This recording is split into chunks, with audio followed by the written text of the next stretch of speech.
السلام علیکم ورحمۃ اللہ۔ آج سورہ آل عمران کی آیت نمبر 45 کا پہلے میں ترجمہ کروں گی، پھر اس کی ٹرانسلیشن، مزید تفسیر۔ تو میں اس کو شروع کرتی ہوں اور پھر انشاءاللہ تعالیٰ آپ لوگوں کے ساتھ باقی جو کوئی بات ہوئی وہ آخر میں کر لیں گے۔ اعوذ باللہ من الشیطان الرجیم، بسم اللہ الرحمن الرحیم۔ اور بعض اہل کتاب میں وہ ہیں کہ اگر تو ان کے پاس امانت رکھے ڈھیر مال تو ادا کریں گے تجھ کو، اور بعض ان میں وہ ہیں کہ اگر تو ان کے پاس امانت رکھے ایک اشرفی ادنا تو وہ تمہیں ادا نہ کریں گے مگر جب تک کہ تو رہے اس کے سر پر کھڑا۔ یہ اس واسطے کہ انہوں نے کہہ رکھا ہے کہ نہیں ہے کہ ہم پر ان لوگوں کے حق لینے میں کچھ گناہ، اور جھوٹ بولتے ہیں اللہ پر اور وہ جانتے ہیں۔ اس آیت میں دو تین چیزیں چھپی ہوئی ہیں جو سمجھنے والی ہیں، سمجھانے والی بھی ہیں۔ پہلی چیز تو یہ کہ جیسے نارملی ہمارے معاشرے میں ہم چونکہ سوشل میڈیا کا دور ہے، ہر چیز بہت ایزیلی ہم لوگ جو ہندو ہیں ان کے ساتھ بھی کانٹیکٹ ہو جاتا ہے، کرسچنز کے ساتھ بھی۔ اگر کوئی بھی ایسا انسان ہے، آیا وہ ہندو ہے، مسلمان ہے، یا وہ کسی بھی کمیونٹی سے تعلق رکھتا ہے، اگر اس کے اندر کوئی اچھائی ہے تو آپ کو لازمی اس کی تعریف کرنی پڑے گی۔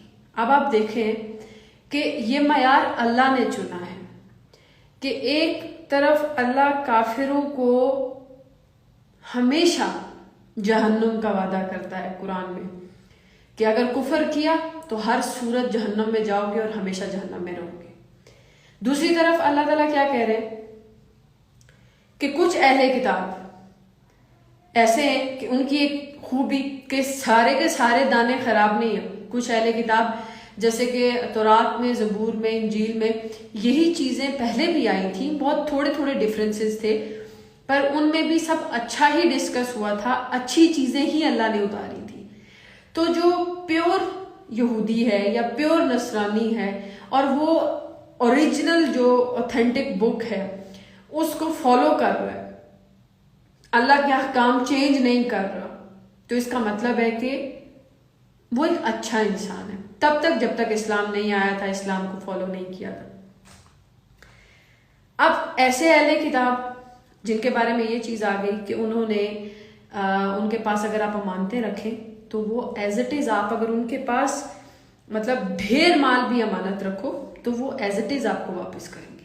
لیکن کچھ ایسے بھی ہیں کہ جن کو آپ ایک اشرفی بھی دو گے تو آپ اس کے سر پر نہیں کھڑے رہو گے تو وہ آپ کو واپس نہیں کرے گا۔ اب اس کا کیا مطلب ہے؟ اور یہاں جو آگے اسپیشلی جو بات کی گئی ہے کہ یہ لوگ کہتے تھے کہ انہوں نے کہہ رکھا تھا، انہوں نے یعنی یہودیوں نے یہ چیز کہہ رکھی تھی کہ ہم پر ان لوگوں کے حق لینے میں کچھ گناہ نہیں۔ یہ اس وجہ سے کہ جو یہودی تھے ان کی تالمود ایک کتاب تھی جس میں ان کے لاز، قانون، ایچ اینڈ ایوری تھنگ انہوں نے مینشن کیا ہوا تھا، اور وہاں پر انہوں نے یہ چیز مینشن کی ہوئی تھی کہ ہمارے سوا یعنی یہودیوں کے علاوہ باقی ہم اہل کتاب کو چھوڑ کے باقی جتنے بھی لوگ ہیں نا، ان سے مطلب کچھ بھی وصول کرنا، رقم وصول کر لینا، انہیں واپس نہ دینا، انہیں کسی بھی طرح کی اذیت دے دینا، یہ سب چیزیں ہمارے لیے جائز ہیں، لیکن وہ لوگ یہ چیز ریٹرن میں ہمارے ساتھ نہیں کر سکتے۔ سو یہ ان کا قانون تھا، حالانکہ یہ قانون کہیں پر بھی اللہ کی نظر میں رائٹ نہیں تھا۔ اللہ تعالیٰ اسی لیے کہہ رہے ہیں کہ انہوں نے آپس میں یہ چیز کہہ رکھی تھی کہ ان لوگوں کے جو حقوق ہیں یہ اگر ہم کھائیں تو ہمارے لیے جائز ہیں، اور انہوں نے اپنے لیے جائز کر رکھے تھے۔ تو پھر اللہ کیا کہتے ہیں؟ اور جھوٹ بولتے ہیں اللہ پر اور وہ جانتے ہیں۔ یہاں میں آپ کو یہ جو جملہ ہے نا وہ جانتے ہیں، اس کی ڈیپسٹ فارم بتاتی ہوں کہ اس کا کیا مطلب ہے۔ پہلے میں آپ کو یہ بتا دوں کہ یہودی جو ہیں وہ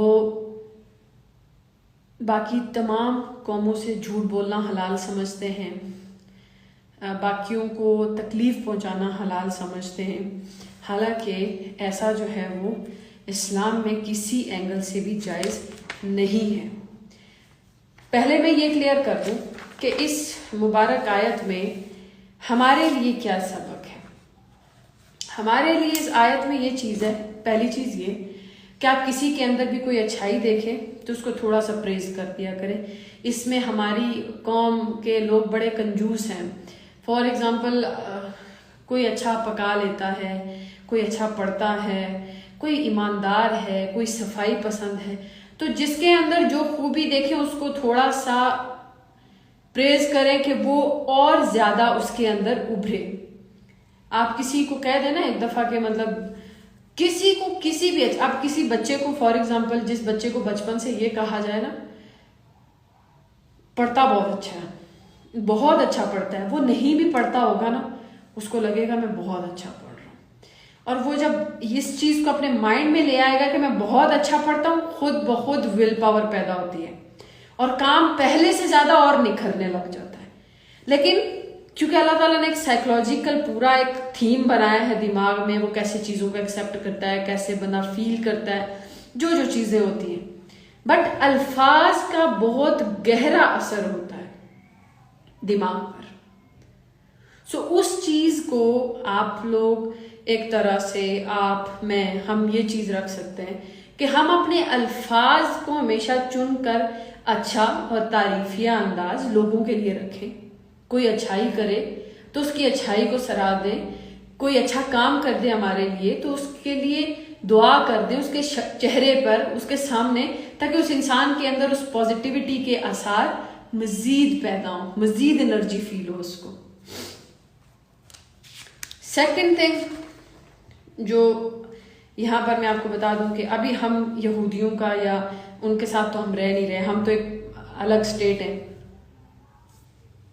پاکستان میں ہے، مسلمانوں کی حکومت ہے، یہاں پر کسی کافر کی حکومت بھی نہیں ہے، تو پھر اب بھی ہمارا حال یہ اہل کتاب جیسا کیوں ہے؟ لوگ قرض لیتے ہیں تو قرض پہ سود لیتے ہیں۔ پنجاب کی سائڈ پر تو لوگ سود اس انتہا کو لیتے ہیں، بلکہ KPK میں بھی کچھ جگہوں پر یہ چیزیں بہت زیادہ ہیں۔ سود اتنا سود لیتے ہیں کہ سود دینے والا قبر میں اتر جاتا ہے۔ یہ جو بڑے زمیندار وغیرہ ہوتے ہیں ان کو سود دیتے تھوڑا سا ادھار لیں گے، کچھ لوگ ہیں جو تھوڑا بہت ادھار لیتے ہیں ریٹرن نہیں کرتے۔ مطلب آپ اپنی ہی چیز مانگنے کے لیے شرمندہ ہو رہے ہوتے ہو کہ میں اب کس طرح مانگوں۔ مطلب میں آپ کو ایک بات بتاؤں، ادھار 1 روپے کا بھی ادھار ہے اور زیادہ کا بھی ادھار ہی ہے۔ اب آپ نے اگر ایک دفعہ ایزا قرض لے لیا ہے تو ایز سون ایز پاسبل واپس ریٹرن کریں۔ کیوں؟ اس سے آپ کا کریکٹر بلڈ ہوتا ہے، اس سے آپ کی پہچان ہوتی ہے۔ یاد رکھیے گا جو انسان قرض نہیں دیتا، کسی سے لے لے ریٹرن نہ کرے، اس کا کریکٹر اتنا برا سمجھا جاتا ہے کہ سوسائٹی میں کوئی شخص اس پر بھروسہ نہیں کرتا، نوبڈی، کوئی ٹرسٹ نہیں کرتا اس پر۔ سو اس وجہ سے اپنے آپ کو اس چیز میں بہت اسٹرانگ رکھے ایز اے مسلم۔ میں ایز اے مسلم ایک چیز آپ کو بتاؤں کہ اسلام اتنا زیادہ کمزور پڑ گیا ہے، اسلام نہیں مسلمان کمزور ہو گئے ہیں، اور اس قدر کمزور ہو گئے کہ اس وقت جو انسان اسلام پر چلے گا نا وہ بہت قیمت پائے گا، اس کی بہت معیاری قیمت پائے گا، اس کو اللہ اس معیار پر لے کر جائے گا جو اس دور میں اسلام کو پکڑے گا، کیونکہ اس دور میں اسلام کو پکڑنا انتہائی چیلنجنگ ہے۔ بائی گاڈ ایک چیلنج ہے اس دور میں اسلام کو پکڑنا۔ سو اپنے آپ کو پہلے تو اپنے آپ کو محسوس کرائیں کہ میں مسلمان ہوں، پھر اپنے آپ کو بتائیں میں کیسا مسلمان ہوں، اور پھر یہ چیزیں جو ڈیلی کلاس میں ڈسکس ہوں ان کو اپنے اندر اڈاپٹ کریں۔ ہم لوگوں کا قرض کے بارے میں جو بات ہوا اس کو آپ لوگوں نے ایز اے پوائنٹ اپنے مائنڈ میں رکھنا ہے کہ اگر کبھی قرض لینا ہے تو اسے مدت کے اندر واپس کرنا ہے. لیکن اگر قرض دینے والا انسان وسعت والا ہو، فار ایگزامپل میری سیلری 1 لاکھ ہو اور مجھ سے کسی نے 5,000 قرض لے لیا ہو، ٹھیک ہے، اور 5,000 کی مجھے کہیں ضرورت نہیں پڑ رہی ہے، لیکن میں زور پہ زور دے رہی ہوں نہیں میرے 5,000 واپس کرو، نہیں میرے 5,000 واپس کرو، تو یہ میں زیادتی کر رہی ہوں. زیادتی ان سینس یہ کہ اللہ مجھے زیادتی میں نہیں گنے گا، اللہ کہے گا چلو تم نے دے دیے تھے غلطی سے واپس لے لو. لیکن یہ انسانیت اور اچھائی نہیں ہے. اگر آپ کسی کو قرض دے دیں اور آپ کو ضرورت نہیں ہے تو اس کی سب سے افضل ترین چیز یہ ہے کہ آپ بخش دیں کہ معاف کیا، اگر آپ کی نیڈ ہی نہیں ہے. اور اگر آپ کی نیڈ ہے اور آپ کو ابھی فی الحال نہیں ہے تو پھر اس کو مہلت دیں، اس کو بولو 6 مہینے میں دے دو، سال میں دے دو، نہیں ہے ضرورت.